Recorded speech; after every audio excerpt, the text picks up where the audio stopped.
Hello, everyone, and welcome to today's webinar, is the online launch. This webinar is organized by the Implementer-Led Design, Evidence, Analysis, and Learning, or IDEAL activity, funded by the USAID Office of Food for Peace, or FFP. IDEAL works to support the United States government's goal of improving food and nutrition security among the world's most vulnerable households and communities. Before we begin, I would like to encourage all attendees to post their questions in the chat box during the webinar. You should be able to see the chat box, but you should be able to see the Q&A button in the chat. Sorry, we encourage everyone to post questions in the Q&A box as opposed to the chat box during the webinar. And you should be able to see the Q&A button in order to access the Q&A box on your screen. And all questions will be answered during the Q&A session at the end of the webinar. So to begin today's webinar, I would like to turn it over to Maya Person, Communications and Knowledge Management Advisor for IDEAL, who will introduce our speakers and go over our agenda.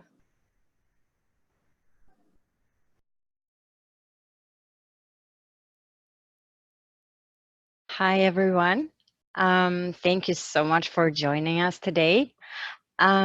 If we can go to the next slide, perfect. Here are our presenters today. So I'm Maya Person, Communications and Knowledge Management Advisor. We will be hearing from Penny Anderson, our Director, IDEAL Activity Director. Diana Picon is our Resilience and Adaptive Management Senior Specialist. Austin Musso is our Small Grants Manager. Stuart Bell is our Strategic Learning and Capacity Development Advisor, and lastly, Chris Riggs, Organizational Learning Specialist.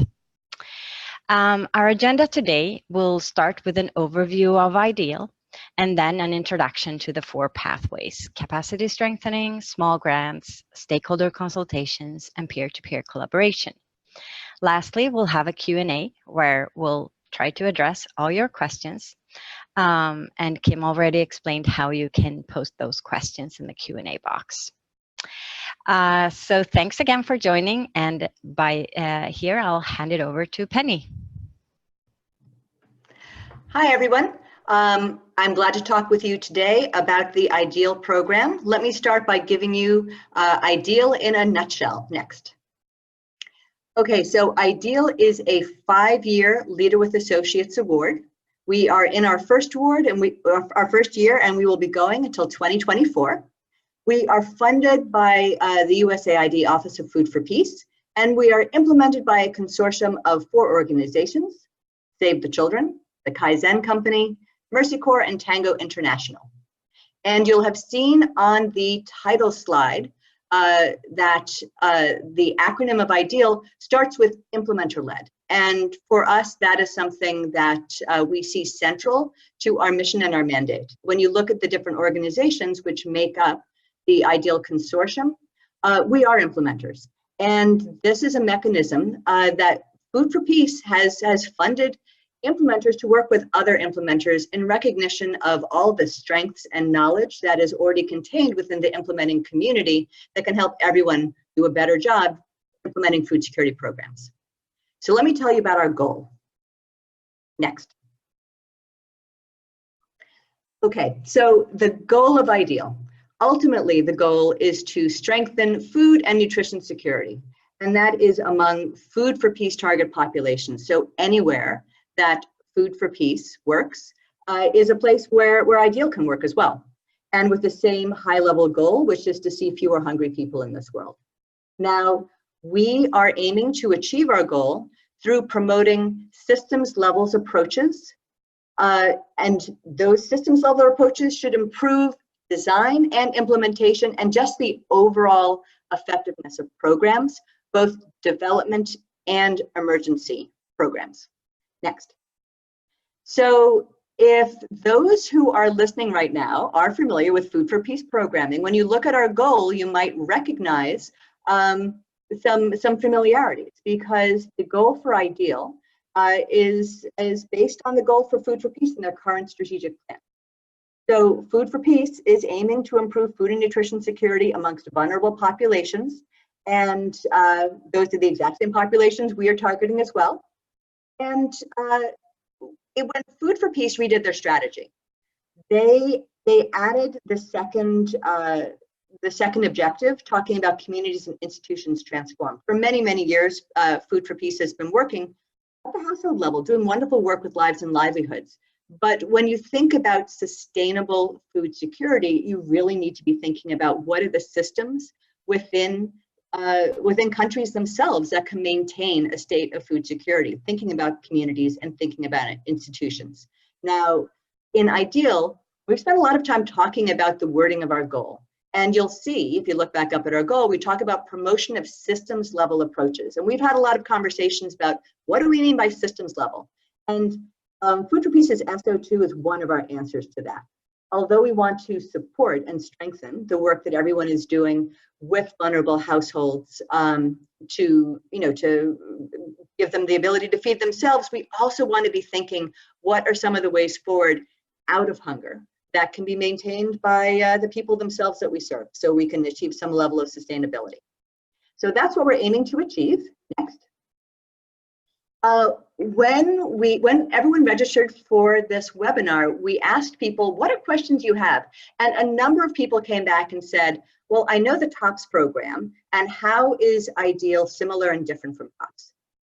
For those who are on this webinar, who are unfamiliar with TOPS, TOPS is the Technical and Operational Performance Support Program. It was funded by the Office of Food for Peace in the year 2010. And it recently ended a successful 8-year run. And the TOPS program, and IDEAL is a follow-on to TOPS in many ways. So, but there are differences. So if you're familiar with TOPS, you are aware that they had sector-specific task forces, looking at agriculture, looking at nutrition, looking at commodity management, all these different critical areas. Now, the challenge for IDEAL is a bit different. Under TOPS, there were groups who could go out and directly do training with implementing partners. But Food for Peace gave us a new challenge.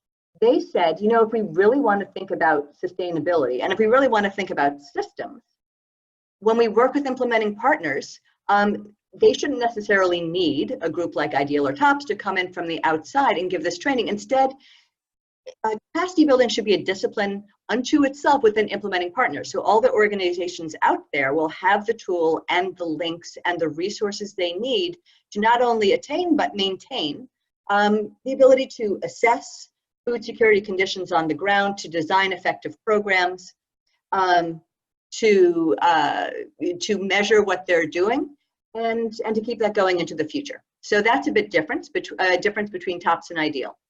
Another difference is that TOPS worked with the development food assistance activities, the DFSAs, and IDEAL has the mandate to work with both development and emergency programs. Now, there are some similarities between TOPS and IDEAL. These are some of the tools and approaches that were designed under TOPS that are continuing on under IDEAL. First of all, it's all based on collaboration and linkages between implementing partners and Food for Peace, with that goal of having stronger food security programming. And there are tools that were developed under TOPS that are continuing on. The Food Security Nutrition, or FSN Network website and newsletter. I imagine a number of you who are online today know about this event because you saw it in the newsletter or saw it on the website. We also will be doing stakeholder consultations, small grants, knowledge sharing meetings. All of these things we'll talk about later when we talk about the pathways. Next. However, we are aware that the world that we are working with is much expanded from the world that the TOPS program was working in. So here is the fiscal 2018 map for Food for Peace programming. I think it's already changed quite a bit. And if you look at this map, you will see that the countries that are in red are places where Food for Peace had emergency food security programs. The countries that are purple had both development and emergency programs, and the countries that are blue had only development programs. Now, you might be looking at this map thinking, wait, is there anything that is blue? And there is one country that is blue, and that is Nepal. And of course, a few years ago, Nepal had an earthquake. So we are aware that where Food for Peace works, where food insecurity can be found, are places that are prone to shocks and stresses. and that one of the things that IDEAL can try to do is link development and emergency programming, and to really work with emergency implementers to help them build the capacity they aim to build. Next. Okay, so here is a picture showing our 4 pathways: capacity strengthening, peer-to-peer collaborative learning, small grants, stakeholder consultations. I will not discuss this because we will have a chance to talk about these in detail later on. But with this image, I just wanted to show the interconnected nature of everything we do. Although we divide things out into pathways, we see them as being so interlinked and strengthening each other. And we hope that those of you who are listening in will actually have a chance to get involved with several of these pathways in ways that are beneficial for you. Next. Okay, so IDEAL has 7 content focus areas. These are particular areas that have been called out by both Food for Peace and the implementers as areas where there is a tremendous amount of potential, and there are some implementers in the world who have got some very good approaches, but overall we can see so much potential for improvement in ways that will improve all our programs on the ground. So first of all, just looking at emergency programming and ensure that the quality and impact continues to improve. Data collection and analysis. We've started doing a listening tour, talking with various implementers, and this is one of the things that we've heard from a number of implementers, that they've said, you know, we really want to work on data quality, we really want to be able to use what we're collecting.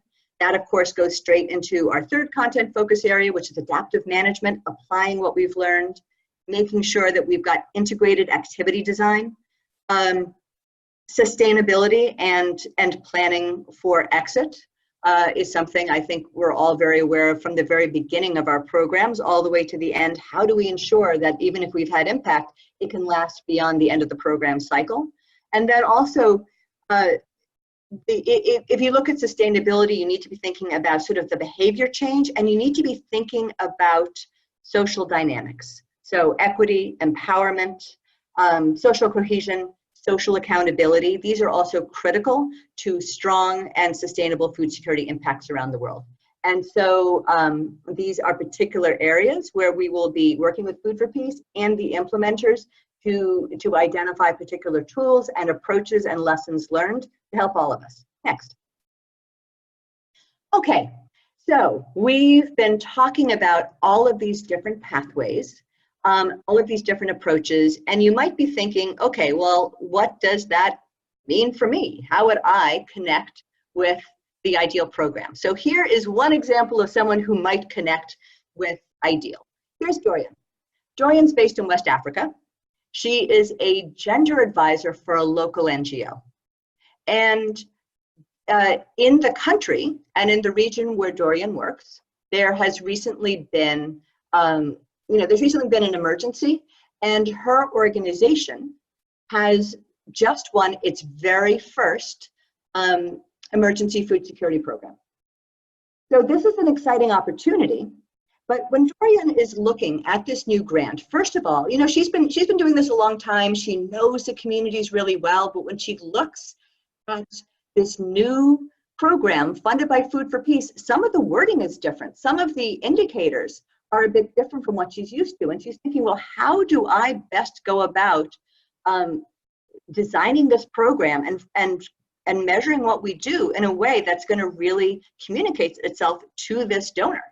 And at the same time, her organization is becoming more aware that if you do a better job of gender policies internally, you're going to do a better job of attracting and retaining really talented staff. So she has got all of these challenges, and she's thinking, all right, well, what are resources I can draw on to help me do a better job and help me to support the CFSP? Well, luckily, Dorian connects with IDEAL. Now, I will mention that IDEAL has recently opened an office in Dakar, Senegal. We have a regional facilitator who is based here in Dakar, and we will soon be opening up another hub in Nairobi, Kenya. So, and with our regional facilitators, they will be reaching out to the implementing community within the region, really trying to connect and listen to what people have to say. So Dorian connects with our regional facilitator in West Africa and explains some of the challenges and some of the hopes that she has. So there are a number of people in that country, in West Africa, who are dealing with similar sorts of challenges, some of whom have got a lot of experience with emergency programs, and some of whom can really benefit from hearing all of Dorian's wisdom from her long career. So she participates in some communities of practice with peer-to-peer collaborative learning. In particular, they identify, everyone does a lot of work on WhatsApp. So she connects with a lot of these other implementers on WhatsApp. She also is able to do capacity strengthening through doing online and phone-based courses, which helps her strengthen her technical skills, including understanding how to measure some of these indicators, which are a bit new for her. She has got particular theories on how you can best strengthen gender equity in the field by reaching out to gender champions. And her organization applies for a small grant to do further research. And once that research is completed, she works through that community of practice to share the learning broadly within the country and within the region. And then finally, because she is connected with IDEAL, IDEAL is also talking with Food for Peace staff. There's a real opportunity for partnership here with Food for Peace. And so the mission representatives are able to meet with Dorian, to talk back and forth, to learn about what she's learned, so that her wisdom, based on the work she's been doing in the field, has a chance to sort of inform Food for Peace's own understanding of how food security, and in particular gender programming, can be pursued within within that region.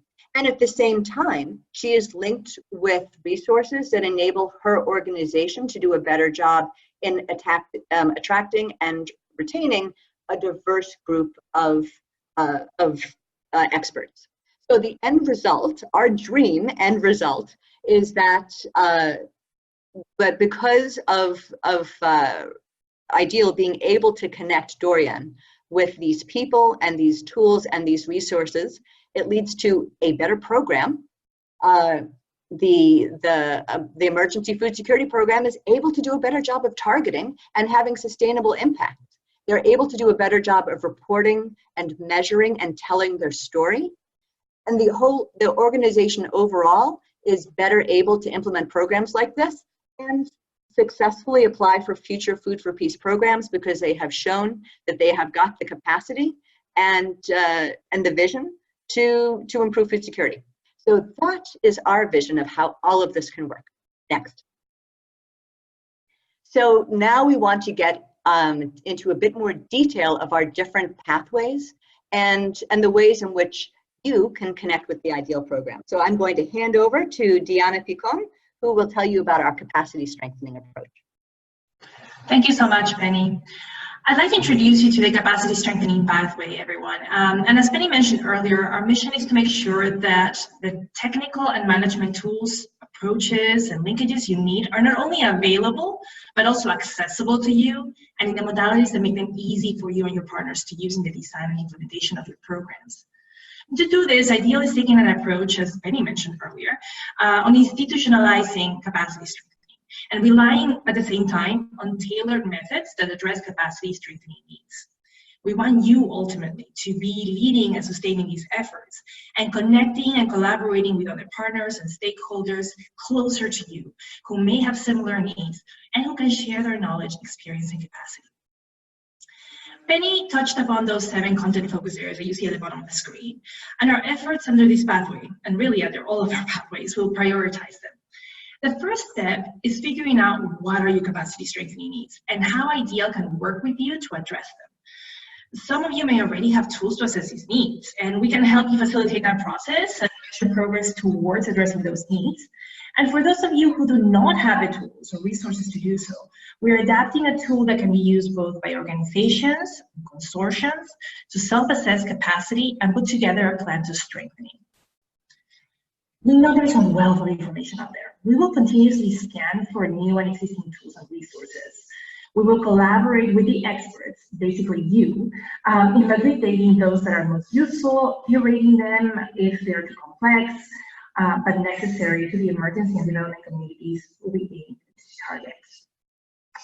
We will also support you in the application of knowledge and learning. And here there are a few activities that will be taking place in the next few months, which will build on the successful work of the TOPS program. The first activity relates to monitoring and evaluation. We have heard this across the spectrum of implementing partners and from USAID. And we will be working with Food for Peace, which are coming up with guidance in the next few weeks around monitoring and evaluation, focus on emergency programs, and there will be a workshop coming up in the next few months. Invitations will be sent out shortly.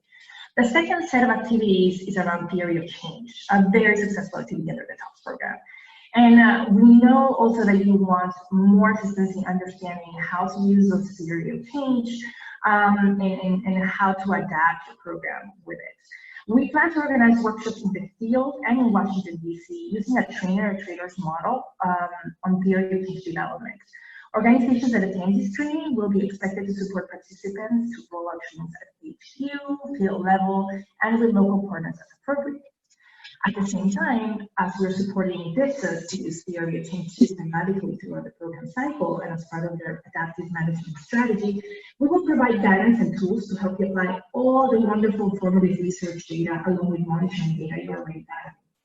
This will be done systematically through theory change reviews following DIPSA midterm evaluations and at other points if needed, guiding those that you already trained doing theory change reviews. We will also be supporting the refine and implement process, inception and culmination processes with the DIPSAs, which will include theory change components, but also will be opportunities to engage with you around content-focused area needs and capacity strengthening. We will be listening to you about what is working and what isn't in our approach to capacity building. What are the other needs you will need throughout your program cycle? We're making it a priority to maintain the open lines of communication with you. And finally, as you help us identify sector-specific capacity gaps, we will also work with the associate awards, these being REAL, SCALE, and ProWash, to link implementing partners with targeting opportunities to address them. Now I will turn it over to my colleague, Austin Musso, who will provide an overview of IDEAL's small grant program. Thank you, Diana. The Small Grants Pathway works towards IDEAL's objectives by providing funds to address knowledge and capacity gaps that are identified by the food security and nutrition implementers.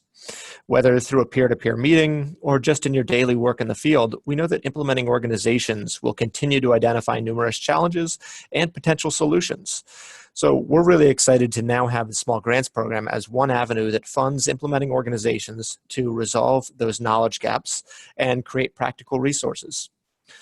Following in the footsteps of the TOPS Small Grant Program, we plan to award dozens of small grants to implementing organizations during the IDEAL activity.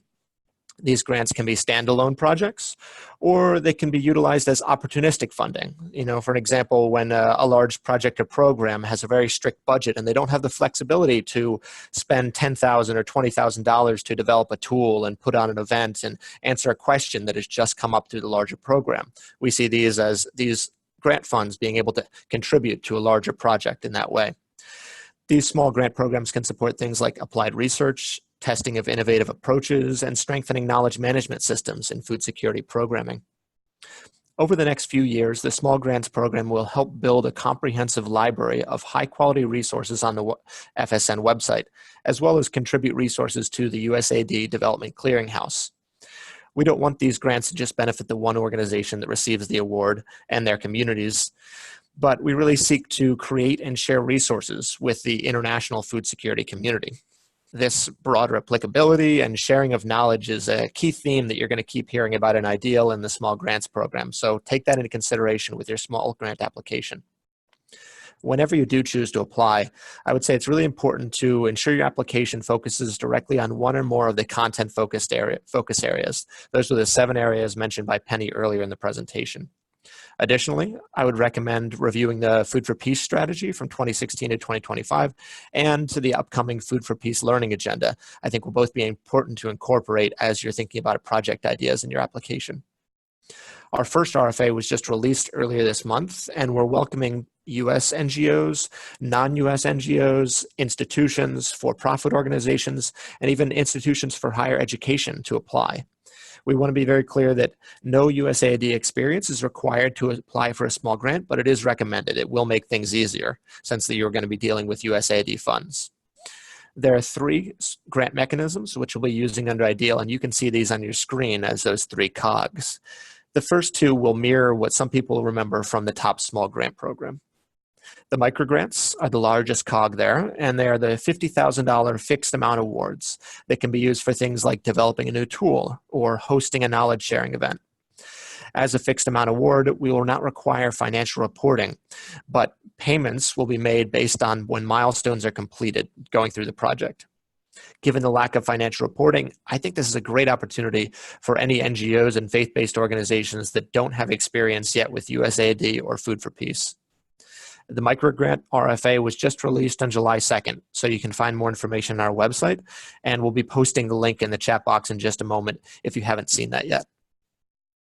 The second grant mechanism is the Program Improvement Awards, which will be grant up to $100,000 through cost reimbursable awards. These funds can be used for a variety of projects, but we hope they can help incentivize innovation through piloting practices or documenting learning to improve the quality of design and implementation in the food security sector. As you would expect, these larger awards will have more extensive application process and more reporting requirements, which will include things like financial reporting and reporting monitoring data. Lastly, we have the smallest cog, which is the research awards, and these are a new mechanism under IDEAL. These will be cost reimbursable awards up to $250,000 with the goal of collecting evidence of best practices in partnership with proven research institutions. We hope to release this first RFA for research awards in early 2020. Next slide, please. We're really excited to have multiple opportunities for engagement with the small grants program in the coming months. As I mentioned earlier, the MicroGrant RFA has been released and we're accepting applications. The first round of applications will close on August 31st, and we will review everything that's been submitted so far. Then the second and final round will close on November 1st, and we'll review the final batch of applications starting on November 1st. If your organization is really interested in a small grant, I would highly recommend joining us next Tuesday, July 23rd at 9 a.m. for a webinar that's going to take a deeper dive into the small grants program. You will hear more about some of the content focus areas. You'll learn from former grantees that have experience with program improvement awards through TOPS, and we'll talk more specifically about the MicroGrant RFA. A link to that webinar is going to be shared in the chat box in just a moment in case you want to register and join us.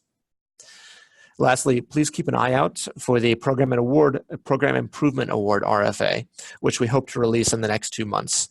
That will be pushed out through the FSN network, so make sure you're signed onto the listserv or checking the website periodically. I would now like to introduce Stuart Bell, who's going to be speaking to us about stakeholder consultations.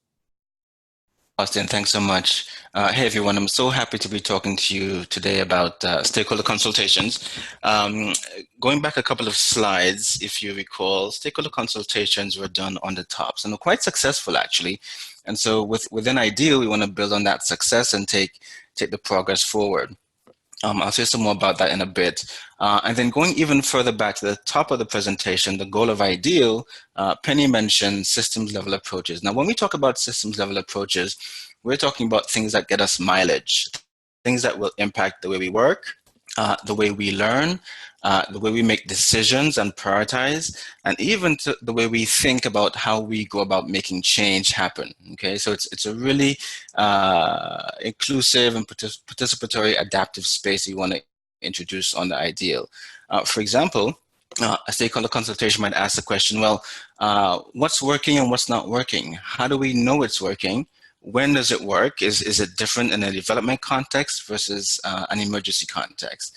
And so we're going to be looking at that a little bit here in a couple of slides. Now you'll see on your screen some ingredients in this recipe for how we design and implement food security programs. We have policy, things you have to think about. We have some guidance, maybe around M&E or guidance on how to work with local actors, government, for example. What is the role of evaluations? How do they play into the design of a new activity? Data and research, best methods, data quality, how do we communicate what we're finding? RFAs and RFPs, and what does that mean, and even strategy. So stakeholder consultations really gets us to look at the systems approach, and ideally, what this gives us is an open opportunity to have frank discussions, frank feedback, and constructive conversations. Now, we might be asking ourselves, what might be some blind spots that we're missing, some unintended consequences, whether we resource, whether we staff our programs, who we work with, what might be some hidden assumptions that we're not paying careful attention to. So the stakeholder consultations really is an opportunity to get into some frank discussions about solutions, co-designing approaches, and it's not a training activity. We'll cover training on the capacity strengthening that Deanna talked about. It's not a learning event. We'll talk about learning events in the peer-to-peer pathway coming up here just after this. It really is a workspace where IPs and Food for Peace come together, roll our sleeves up, and say, how do we make this change happen? What do we know about what's happening in this context? How do we design something better? And what does that mean for the way we communicate and coordinate our activities on the ground? All right. So let's go to the next slide. And you'll see here from TOPS, you have some really good examples of the value of stakeholder consultations. If you've had an experience participating in one of those consultations, great. If you haven't, we're hoping to see you in one that is coming up soon on the IDEAL. But within TOPS, we had some really good progress made around, for example, M&E policy and tools that implementers advised and had some comments about. And Food for Peace had some discussions with IPs and said, yeah, that makes sense. Let's make that change. Also, from stakeholder consultations on the TOPS, we've had some really good RFA guidance come out and modifications to that and streamlining of the process of how you access resources through Food for Peace. We've had the advent of the refine and implement approach through a stakeholder consultation. Really important changes that help to give us, again, mileage, ways of working, ways of thinking, ways of learning in an adaptive space. And so you'll see here, ultimately, the expected outcomes from stakeholder consultations, if you go to the next set of bullets here, is we have strengthened collaboration coming out of these processes, system level solutions, we talked about that quite a bit, to get more mileage, and to expose some of the hidden assumptions you might have, because we have different perspectives, inclusive contribution, agenda setting from participants and IPs who are actually on the ground with Food for Peace to link policy and practice. And then hopefully that leads to also sustainable linkages where we can begin to, as Penny said, not just attain, but maintain the progress that we've seen. And so ultimately what we're getting at here is a process where we're going to get to our ultimate goal of improving the design, implementation, and overall effectiveness of emergency development food security programs. And so we're going to have several consultations over the next several years. They'll be based in different regions. We hope to have your contribution to either the topic or the design of the consultation. They're going to be very informative, very inclusive. And so we're going to be keeping in touch via the FSN network and other modalities to help you know what's coming up, to gather your input on topics that we should be discussing and ways that we can learn together and make the necessary changes to improve the way we strengthen and smooth implementation. Let me hand over now to Chris, who's going to talk about peer-to-peer collaboration. Thanks, Stuart. Yeah, as Stuart mentioned, my name is Chris Riggs, and I'm going to talk through the peer-to-peer collaborative learning pathway. And before we get into some of the mechanisms about how we hope to use this pathway, just wanted to go over the premise behind the pathway and why we're focusing on it. And we know that there's a lot of intimate knowledge, experience, and learning that happens by individual staff members, development and emergency activities and organizations. And the goal of this pathway is to utilize all this knowledge and bring it together so that the members of the community can share it together in person or virtually, can share all this knowledge. And how we hope to do this is through 4 different mechanisms primarily: knowledge sharing meetings, communities of practice, the FSN network, and the linkages with the other ideal pathways. So first, the knowledge sharing meetings. We hope to convene implementers, donors, researchers, and policymakers who all are advancing food security and nutrition. These knowledge sharing meetings will provide peer-to-peer learning opportunities around topics that matter the most to the food security community. We also hope to leverage these these spaces to create networking and relationship building. So for example, we want all the nutrition advisors in, say, Burkina Faso, Uganda, and Bangladesh, among other places, to be able to know each other, learn and ask questions of each other, and be able to advance the nutrition advising field. And the location of these knowledge sharing meetings will rotate across the Food for Peace priority countries and regions. And during the previous program, TOPS, the ideal predecessor, the knowledge sharing meetings were hosted in Ouagadougou, Dhaka, Kampala, Bangkok, as well as multiple in the Washington, D.C. area. These were very highly attended and valued, and we hope to continue and build off the success from the TOPS knowledge sharing meetings. Now, our first knowledge sharing meeting will be in hopefully the first quarter of 2020, and if you're subscribed to the FSN Network newsletter, you will know first when registration opens, so we hope to see many of you there. One of the next mechanisms is the communities of practice. And our first action around communities of practice is to understand what's out there and how we might be able to complement the food security and nutrition related communities of practice that already exist. So we began this with a landscape study of international communities of practice. And through this study, we're hoping to identify not only the communities of practice that are out there, but also think through the best practices for what truly makes virtual communities work at their most efficient and effective ways.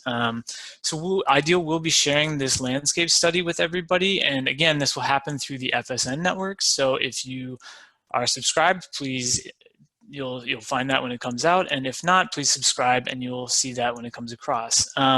However, if you don't find a community of practice that you're looking for through the landscape study or through other resources, we're working on setting up a virtual platform so that we can support communities of practice. And this platform will be able to have the features such as chat or discussion platforms, file storage, calendars, and etc.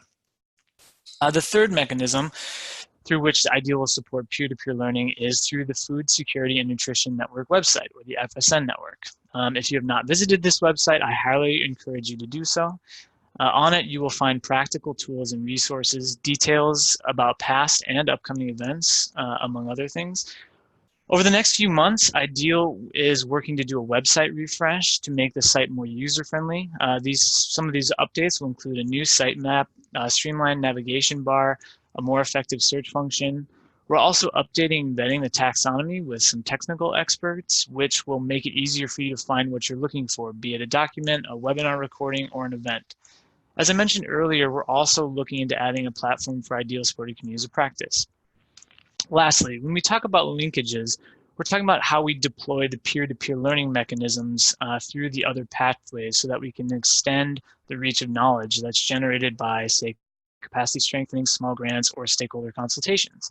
So as an example, if a small grantee develops a useful toolkit, the peer-to-peer learning pathway will help to ensure that that knowledge is shared and socialized with members of this community who can benefit from it most, and that it's in a format that's easily accessible and digestible.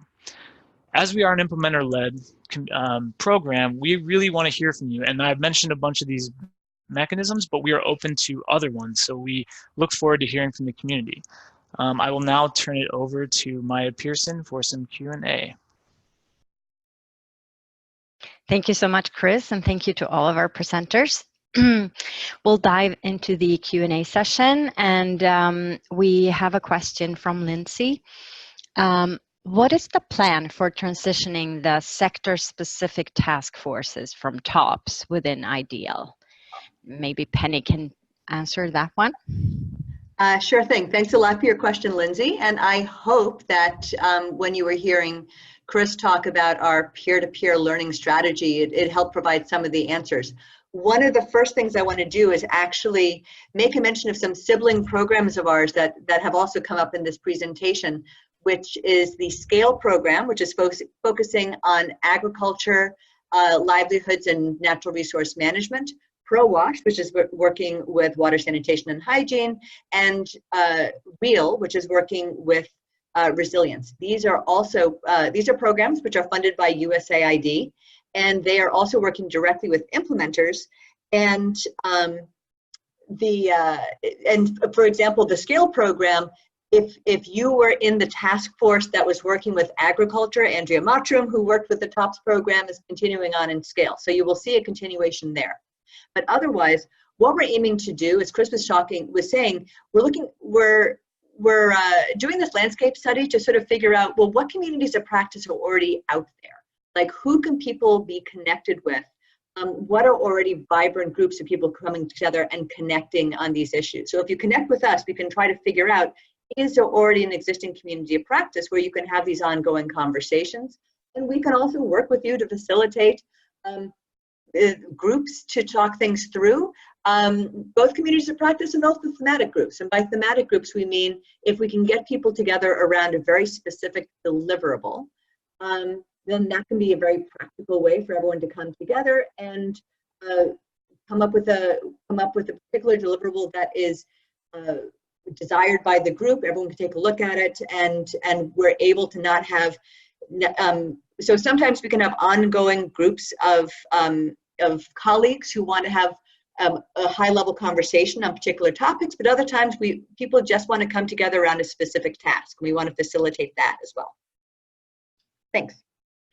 Great, thank you so much, Penny. And please keep asking questions through the Q&A box there. I don't see any further in that box, so hopefully we have answered most of your questions through the presentation already.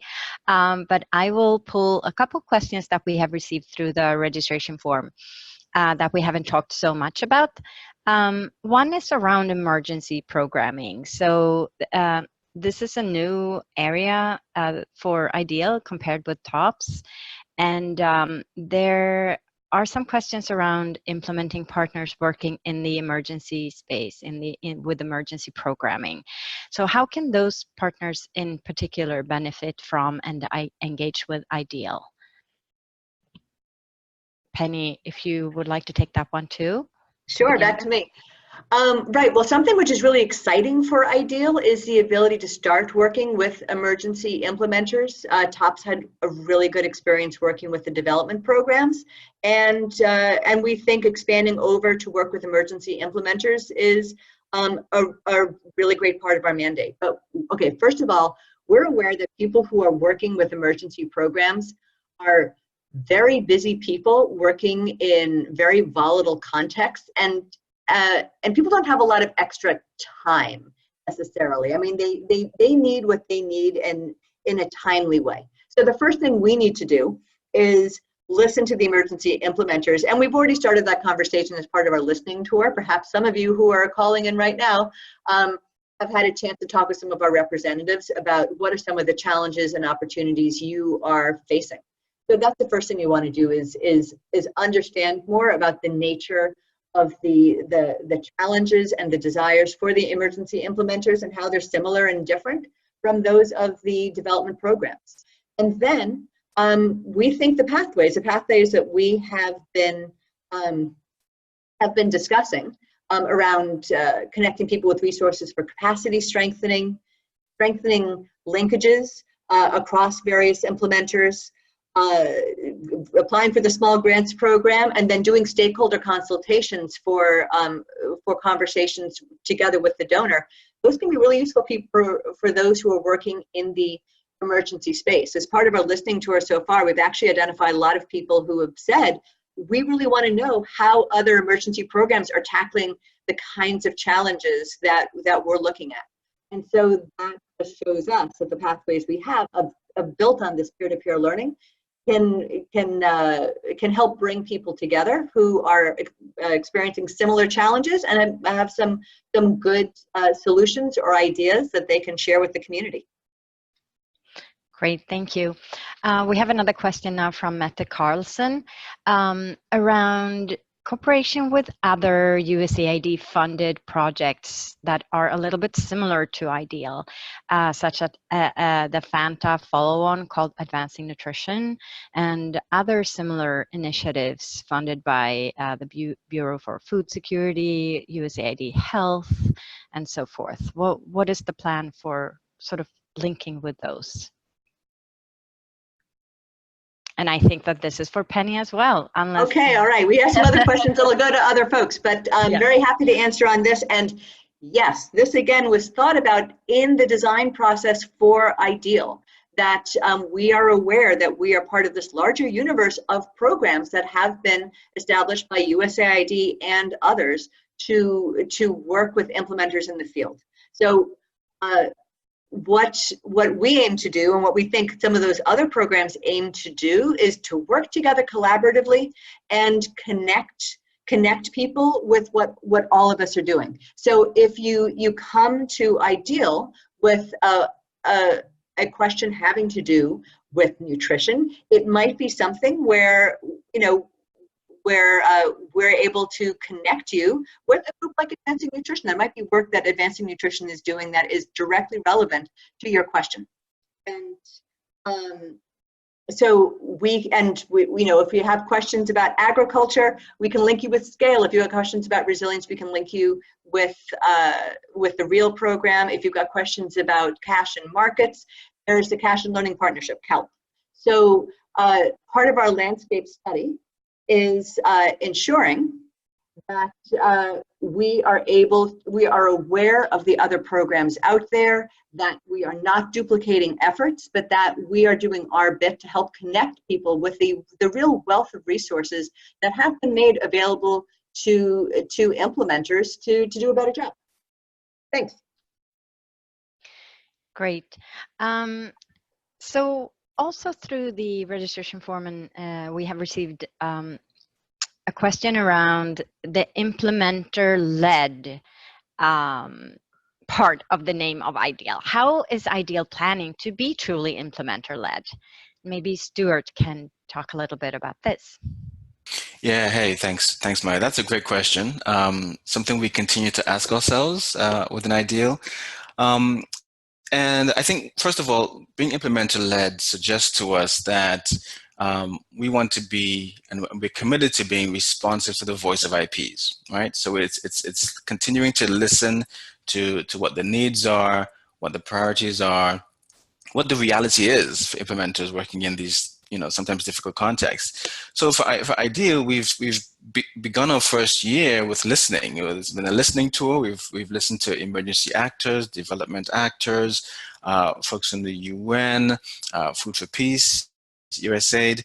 And so we're hearing from people where the trends are in food security, where the hotspots are, what works in terms of capacity strengthening, what doesn't, what needs additional resourcing to our small grants program, for example. And so we've started that process and building the feedback into our work plan. And that will continue through the life of IDEAL. So we'll continue to listen, we'll continue to take feedback, and we'll continue to get suggestions about what we should be thinking about. Same for capacity strengthening, which is where we want to really help IPs own the process of capacity strengthening. So we're not coming in from a sort of a top-down, do-it-this-way perspective, but where do you see your own gaps, and how do we come alongside you to coach and to mentor? And that's a slight shift from top. So we're not sort of providing one-to-one training per se. We're really providing coaching, mentoring, linkages to resources, all right? The stakeholder consultations, definitely implementer-led. We want to hear your ideas about things you have to think about. And that brings me to my second point about being implementer-led. In addition to listening to the voices, we working with the belief that the tools, the resources, the best practices are out there in the community. And what we want to do is to create the linkages, sustainable linkages, as a key purpose for IDEAL, of bringing those resources together, bringing those experts together, creating the learning spaces that are necessary to give visibility to what we know works. And so IDEAL is not going to be sort of creating solutions. We're going to be helping the community find solutions among peers and among colleagues, and how do we begin to move those up and promote them through systems level approaches. And so that's what implementer-led means to us. And we'll continue to listen about what that means to you and how you'd like to lead as an implementer. So there you go. Thanks for that question. May I add also, Maya, this is Diana. I want to add on to what Stuart said, because it is very important that if we haven't reached you through this listening tour formally, there are many ways to connect with us. And one of them is through the FSN network. if you email us through that website, through that email address, you can reach all of us. And all of us, whether it's Stuart or me or Chris or Austin or Penny and all the other fabulous people in this team, will be able to connect with you even if you don't have our personal email addresses. Great, thank you so much for that. And I think that we will get that website address in the chat box, so you can all find your way to it. There have been a few questions around the small grants. There's excitement about that program starting up, and as Austin mentioned, we had the first RFA posted very recently. But I wonder, Austin, if you could speak a little bit more to the small grants program, and in particular the first component, the MicroGrant, and if you have any additional tips for those who are interested in applying for a MicroGrant? Sure, Maya, I'd be happy to speak to that. As we mentioned, the MicroGrant RFA is currently live, so I can't be too specific about different ideas. And I also don't want to limit the ideas and proposals you guys have in mind. I really liked what Stuart said earlier as you're thinking about different project ideas and small grants and what we can accomplish. We're really looking for ideas that get us mileage and impact the way we learn and make change happen throughout the whole community. So I think that's just a good theme to keep in the back of your head as we move through IDEAL. Specifically for tips, again, keeping from a 5,000-foot level, I've just three things come to mind. I would say first off is carefully reviewing the scoring criteria, which is written down in the RFA as you're thinking of your project idea and again when you're completing the application. I know this seems obvious, but I do think that the scoring criteria that the technical reviewers will be looking at really shows what IDEAL is prioritizing and emphasizes the objectives of IDEAL. So definitely key in there. I think also a second piece would just be to recognize that IDEAL is not a typical food security activity, and neither is the small grants program. It's not a typical small grants program. IDEAL and the small grants program are really about learning and knowledge development and knowledge sharing for this larger community. So you shouldn't just think of these grants as being for project implementation and creating a benefit for your particular target community and your beneficiaries. As you think of ideas, I would say, you want to first identify the knowledge and capacity gaps that your project is going to work to address. You want to be looking at the available resources and tools that are currently out there, especially on the FSN website and our resource library. Make sure this is a real gap and an area of need. And then think about how the products that you create through the award might be applied in your organization and through other organizations in the future. And then the last one, just as a pitch for myself, is you can get more details on the small grants program. We'll have a whole hour to talk about small grants next Tuesday and the 23rd. So would encourage you to register for that. Thanks, Maya. Great, thank you so much, Austin. With that, I think that we are reaching the end of the hour, and I want to thank everybody for participating. And I will now hand over to Kim to close this webinar. Thank you. Thank you so much, Maya, and thank you so much to our fabulous presenters. Before we end today's webinar, we would like to encourage you to stay connected with IDEAL. Please subscribe to our newsletter. That is a bi-weekly newsletter. The next one is being released July 24th. That's how you can stay up to date on food security, community news. Also, please follow us on Twitter at FSN Network. And in addition, we also encourage people to submit agriculture and food security initiatives, events, accomplishments, and resources through our content submission form. All of these links are being put in the chat box right now, so you all can access it. IDEAL really wants to share your successes with the food security community. So we highly encourage you to submit content through us so we can share it through the FSN network via our newsletter, social media platforms, and our website. And finally, we would also like you to take a moment to take our very brief evaluation. That evaluation was put in the chat box during the Q&A session. We highly value your feedback, so please just take a few moments to fill out that evaluation. Thank you so much for attending this webinar, and this concludes today's online event.